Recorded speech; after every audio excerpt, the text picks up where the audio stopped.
Hey everyone, it's Kyle with another Tax Talk Tuesday. I hope your week is off to a great start, and if you're watching this from pretty much anywhere in the state of North Carolina, I also hope your AC is working and you have plenty of water or another beverage of choice somewhere nearby.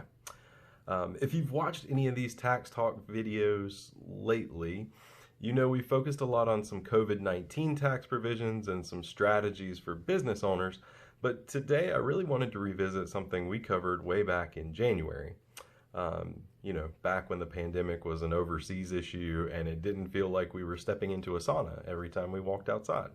Back then, on January 1st of 2020, we welcomed a new retirement account regime called the Setting Every Community Up for Retirement Enhancement, or SECURE Act. I'll spare you the details, but if you have no idea what I'm talking about, you're welcome to pause me now and click the link in the description to this video and you'll hear me talk all about it for about 10 minutes. But if you're more interested in the Cliffs Notes version of this, suffice it to say one of the major tenets of the SECURE Act was that it was an intentional acceleration of income taxes after you've passed away. So when that account passed to a beneficiary, that beneficiary in most cases is only going to have a limited amount of time to receive the benefits of that account, and those tax deferrals that we used to see for a long period of time are accelerated and the income tax burden is higher.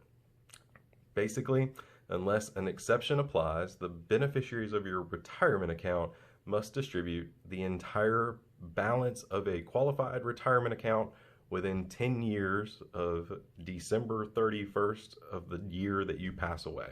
I know that's kind of a mouthful. That doesn't apply to surviving spouses, and there's some other exceptions that I discuss a little bit more in the other video in the link.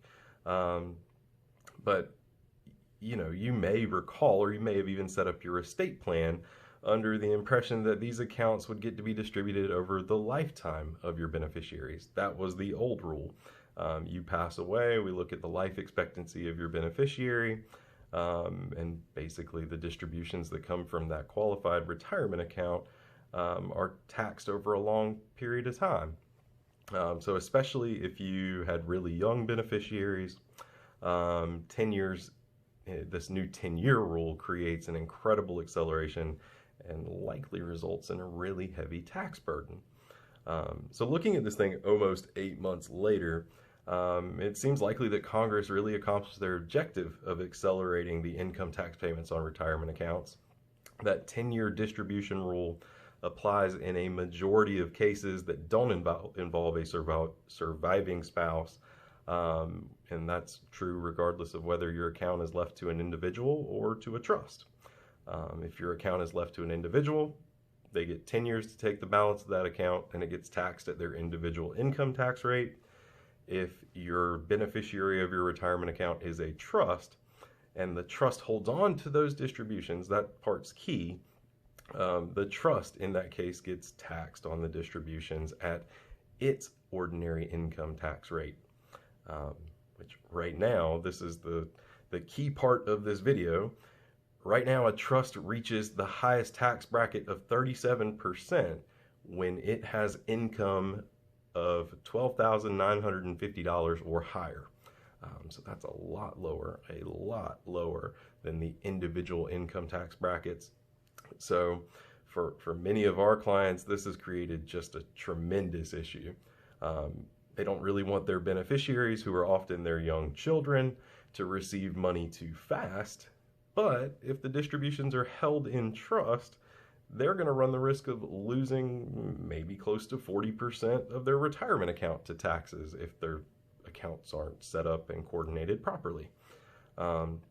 So this video really isn't about the strategy side of it, because that is so individualized. It has to be something that we sit down, look at together, and we really want to look at it with other professionals. So working with your financial advisor, other professionals, CPAs, we want to work hard to see if certain tools in our toolbox can help you deal with this new tax burden, especially if you have a trust as a part of your estate plan. So if you have a sizable retirement account as a part of your estate and it is passing to someone under your estate plan, you're impacted by this SECURE Act. So consider this my 8-month reminder that the Secure Act seemed like a big deal before COVID-19. It still looms large, and we'd love to talk to you about it. So again, 8-month reminder, check in, make sure the Secure Act isn't wreaking havoc on your estate plans. But as always, thank you for watching, and we will see you next Tuesday. Thanks.